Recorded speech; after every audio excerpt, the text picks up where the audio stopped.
दीपक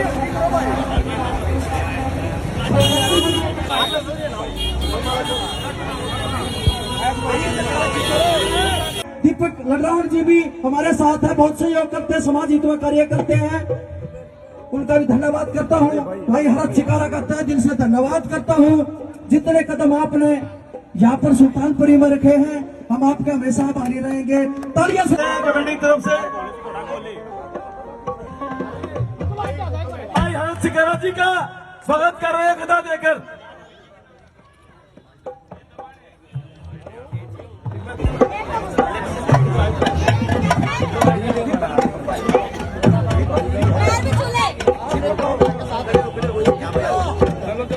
हो सकता है मैं गलत हूँ। दीपक मेरा बड़ा भाई है, मेरे ही गांव से है। हमारा सरकारी स्कूल भाई के घर का होया करता है। इनकी उंगली पकड़ का हमने चलना सीखा है। मैं वो खुशनसीब इंसान हूँ कि हमारे गांव ने जातिवाद कभी नहीं देखा। और मेरा मानना है अगर हमारे से कोई एक दिन भी बढ़ा तो हमारे पिता समान है। मेरे भाई ने मेरे को 11,000 रुपए से जो मेरा सम्मान किया है, मैं आज तक कभी भी समाज का पैसा घर लेके नहीं गया हूँ। मेरा बड़ा भाई है, इन्होंने सम्मान किया, वो मैंने सम्मान के साथ अपने पास रख लिया। लेकिन वे 11,000 रुपया मेरे हो गए, मेरी इच्छा में उनका क्या करूँ दीपक भाई। उनमें 5100 रुपये मिला के 16,100 रुपये मेरे भाई को सौंपता हूँ। जिस भी गरीब कन्या की शादी आपकी नजर में उसको कन्यादान डाल देना। तालियां बजा दे, तालियां, बहुत बढ़िया। पहले तो इनको संभालो भाई साहब। अब बात आती बाबा साहब की। हाथ जोड़ के विनती है 2 मिनट के लिए हम बाबा साहब को याद करेंगे। इसलिए उनकी जयंती के उपलक्ष्य में ये प्रोग्राम हो रहा है। साल में एक बार जयंती आती है, आप लोग उनको याद करके अपने घर चले जाते हो, फिर भूल जाते हो बाबा साहब ने क्या किया। इसलिए आप सबसे एक विनती है, सिर्फ 2 मिनट के लिए उस बाबा साहब को याद करेंगे और उनके बारे में सुनना। आज आप लोग यहाँ बैठे हो ना, वो इन्हीं की देन है। 14 अप्रैल 1891 में एक महान हस्ती बाबा भीमराव जी जब हमारे बीच में आए, जन्म लिया, उससे पहले का अगर मैं आप लोगों को माहौल बता दूं, आपकी आंखों से आंसू नहीं खून आएंगे। इतना भयंकर जातिवाद था, इतनी नफरत थी एक दूसरे लोगों से। अगर आज भी आप किसी भी गांव का इतिहास देखोगे, गांव के बाहर, गांव के चारों ओर दलित समाज के मकान मिलेंगे। सबसे पहले तो मेरी बातों में गलती ढूंढने की कोशिश मत करना, क्योंकि मैं जो बोलता हूँ बेबाक होके बोलता हूँ। आपका बच्चा हूँ, आपका बेटा हूँ, आपसे ज्यादा मानता हूँ बाबा साहब को। इसलिए मैंने 307 उन गरीब बेटियों की शादी करवाई जिनके माँ नहीं, बाप नहीं। उनमें से 280 बेटियां दलित समाज से थी। मैं 60 बहनों का भात भर चुका हूँ। कोई वाल्मीकि समाज की, कोई जाटव समाज की, कोई कश्यप समाज की, क्योंकि जिनके घर पर पाटने चढ़ने के लिए भाई नहीं था, मैंने ये कहा मेरी बहन किसी भी वक्त याद कर लेना, मैं खड़ा पाऊंगा। उसका कारण ये बाबा साहब है। जब मैंने इनको पढ़ा, आज भी लोग इनको जातिवाद की नजर से देखते हैं, बड़ा दुर्भाग्य है। मैं आप लोगों को वो हालात, वो मंजर याद दिलाता हूँ। 1891 से पहले मैं बात कर रहा था, गांव के बाहर चारों ओर हमारे दलित समाज के मकान मिलेंगे, क्योंकि जिस वक्त मुगल हमारे ऊपर हमला करते थे, साहूकार लोग बीच में छुप जाते थे और चारों तरफ से ये सोचते थे दलितों को लूटने दो, पिटने दो। जब इनको लूटा जाएगा, तुम्हारे तक आंच आएगी, हाहाकार मचेगी, तब आप लोग जग जाओगे, अपने धन को छुपा लेना। आप लोगों को याद नहीं होगा, शायद किसी ने पढ़ा होगा तो याद होगा। आप लोगों को बता दूं, हमारी जो बहन बेटियां, हमारे बच्चे, उनके साथ पता क्या दीन दशा की जाती थी। गांव के अंदर दलित समाज की एंट्री बैन थी। अगर गांव के अंदर कोई दलित उसके गले में जेवड़ी डालकर पीपी लटका देते थे प्लास्टिक की, इसकी लाल जमीन पर गिर के जमीन दूषित ना हो, और उसके पीछे झाड़ू बांध देते थे, इनके कदमों से जमीन दूषित ना हो। वो झाड़ू पीछे पीछे उन पैरों को, उन चरणों को साफ करता हुआ चलता था। मेरा दलित समाज किसी के घर जाके पानी पीना तो दूर, किसी की दर पे नहीं बैठ सकता था।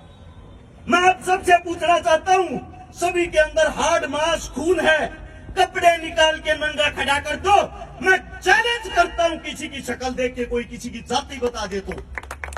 और उसके बाद वो जो पानी पीने पे रोक थी, हमारी जो बच्चियां थी उनके साथ जो दरिंदगी होती थी, अगर किसी बच्ची का हाथ कहीं से गलती से टच हो जाए, नग्न अवस्था में करके उसको कोड़े मार मार के तड़पा कर उसकी जान निकाल ली जाती थी। ये हालात है इस देश के।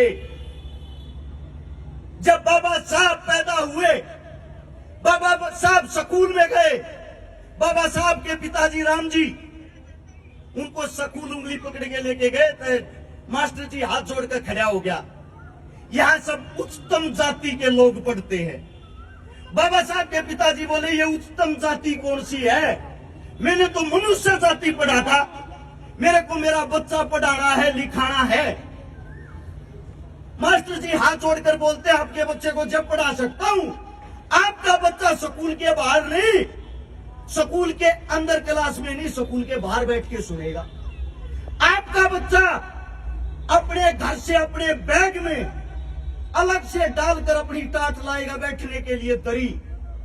आपका बच्चा किसी को छुएगा नहीं, आपका बच्चा किसी के साथ खेलेगा नहीं, आपका बच्चा किसी के साथ बात नहीं करेगा।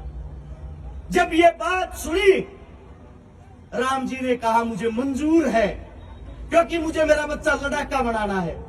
बाबा साहब बाहर बैठकर पढ़ते, और जब टीचर उनको पढ़ाते, टीचर को प्राइमरी क्लास तक बाबा साहब से प्रेम हो गया, प्यार हो गया। उस प्यार के कारण बाबा साहब हर बार फर्स्ट आए। बाबा साहब ने वो करके दिखाया उस वक्त। आज भी अगर आप लोग जाओगे, आप लोग बाहर देश जाओगे, अमेरिका, कनाडा, यूके, बाबा साहब जितने नंबर, बाबा साहब जितनी पढ़ाई आज भी कोई नहीं कर पाया। और वो उस वक्त की बात थी जिस वक्त कोई संसाधन ही नहीं थे। आप लोगों को एक गर्व की बात बता देता हूं, पूरे विश्व के अंदर, पूरे वर्ल्ड के अंदर सबसे ज्यादा अगर किसी की प्रतिमा वो बाबा साहब की। अब जिनकी इतनी मूर्तियां, इतनी प्रतिमा लगा रखी, इसका मतलब उनके अंदर कोई तो खास बात होगी।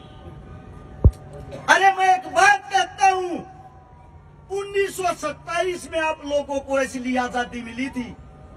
1927 की 20 मार्च को जब बाबा साहब समझदार हो गए, पढ़े लिखे हो गए, बड़े हो गए, 36 वर्ष उनकी उम्र थी, उन्होंने कहा मैं अपने आदमियों के लिए हक की लड़ाई लड़ूंगा।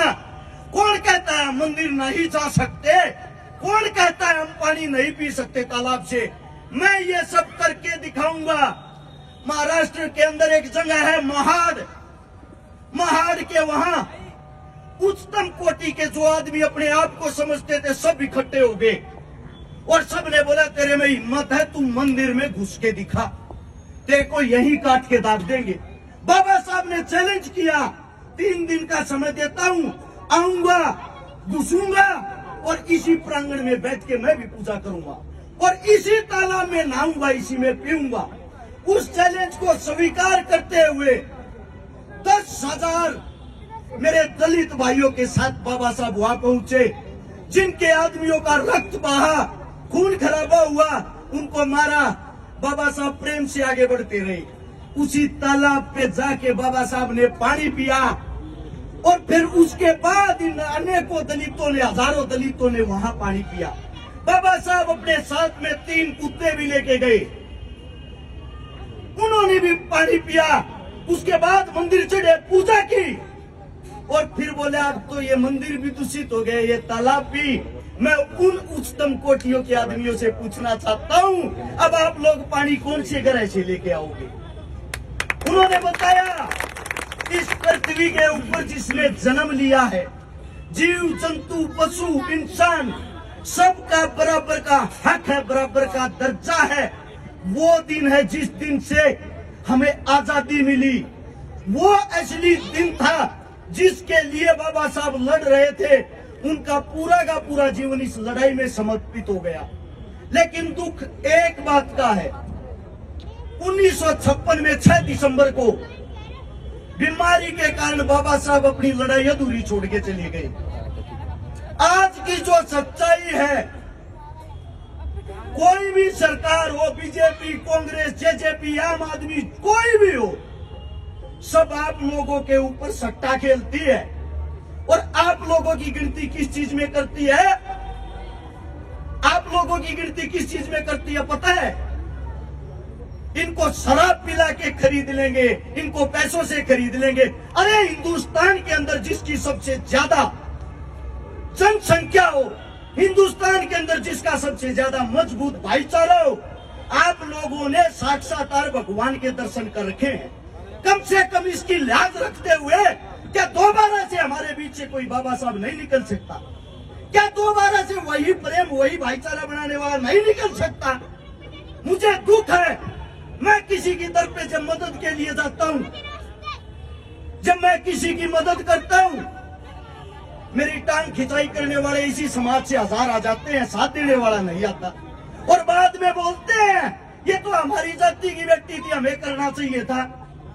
और मैं उनको चैलेंज के साथ कहता हूं, आगे फिर आपकी जाति की बेटी होगी, मैं आप लोगों को फोन करके बताऊंगा, आगे कर देना। मेरी तो सभी जाति है, सभी बेटी है, सभी बहन है, सभी माताएं हैं। आप सबसे मैं गुजारिश करता हूं, जिसके लिए आप यहाँ पे एकत्रित हुए हो, मैं वे सत्यता बता रहा हूं जो बाबा साहब की थी।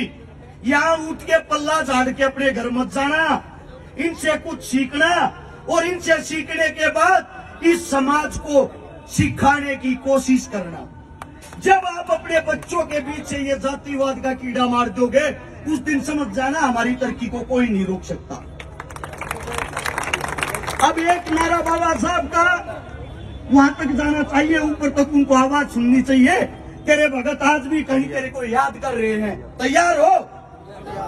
बोलो जय भीम, जय जय जय जय जय भीम। सभी साथियों का धन्यवाद। कोई गलती